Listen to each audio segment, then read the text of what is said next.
দীর্ঘদিন ধরে আপনারা পেয়ার পদ্ধতির নানান কথা শুনে আসছেন। আসলে আপনারা কেউই জানেন না ঠিক মতো যে আসলে পেয়ার পদ্ধতিটা কিভাবে কাজ করে। যদি আপনি এইরকম কোনো শঙ্কায় থাকেন তাহলে ভিডিওটা আপনার জন্য। আসলে পেয়ার পদ্ধতিটা কাজ করে মূলত কোনো ব্যক্তিবর্গকে ভোট দেয়া নয়, এটা টোটালি একটা রাজনৈতিক দলকে ভোট দেয়া। পেয়ার পদ্ধতি হলে কিছু সুবিধা আছে, কিছু অসুবিধা আছে। চলুন আমরা শুনে নেই সুবিধাগুলো।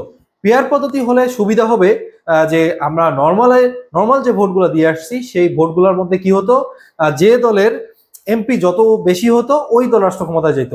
যে তার নিকটতম যে প্রতিদ্বন্দ্বী অর্থাৎ বিরোধী দল থাকতো তারা কি করতো, বাংলাদেশে এমন একটা দেশ সেখানে আন্দোলন করে পুরা দেশ একটা অতিষ্ঠ করে দিয়ে ওই যে ক্ষমতায় যাওয়ার পরে তারা ভাবতো যে দেশটাকে সুন্দরভাবে পরিচালনা করবে, কিন্তু তাদেরকে বিরোধী দল কোনোভাবেই শান্তিতে দেশ পরিচালনা করতে দিত না।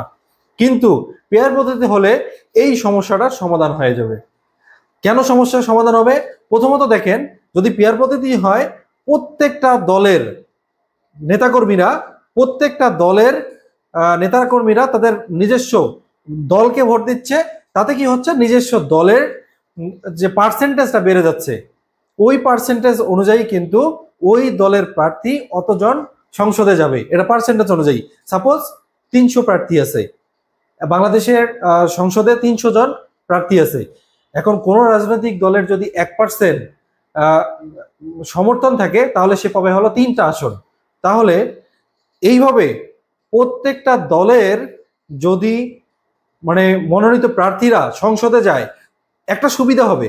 যেমন কেউ যদি আন্দোলন করতে যায় তখন কি হবে, তখন ওই দলের রাজনৈতিক ব্যক্তিদেরকে বলা হবে, ভাই আপনার দলের লোকেরা আন্দোলন করতেছে, আপনি আন্দোলন দমান। তখন কিন্তু নর্মালি আন্দোলন দমে যাবে।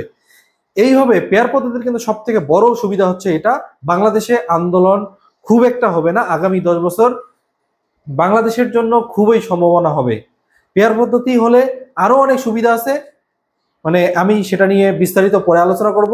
আজকে এ পর্যন্ত, ধন্যবাদ।